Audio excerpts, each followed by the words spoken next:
Report na bago matapos sa oras Samantala, natin. puntahan muna natin lakay ang report ni June Dimacutak, Office of the Presidential Advisor on Peace, Reconciliation and Unity Secretary Galvez at si Governor Macacua. Pinangunahan naman daw ang turnover ng 1.2 kilometer farm to market road dyan sa may Maguindanao del Norte. Report mula kay RH19, June Dimacutak. June.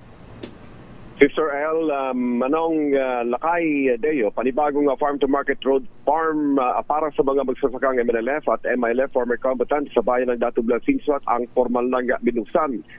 Ito nga ay na-turn over na kahapon sa community sa Barangay Pura, bayan ng Datubla. At ito ay ang panibagong 1.2 kilometer concreted farm-to-market road mula sa UPAPRO. Ang ribbon cutting ceremony ay personal na pinamunuan ni UPAPRO Secretary Carlito Galvez Jr. kasama ng UPAPRO officials sa presensya din ni Governor Abdul Rauf Macacua. Ayon kay Galvez, dahil sa matinong pagpapatupad ni Mayor Marshall Singswat at Vice Mayor Bay Ryla Tumawi Singswat sa mga proyekto ng UPAPRO na binibigay sa DBS na walang nabis, walang kulang, desidido si Secretary Galvez na dudugtungan niya pa ng additional 1 kilometer ang kagagawang completed farm-to-market road na may kabuang pondo na 64 million pesos.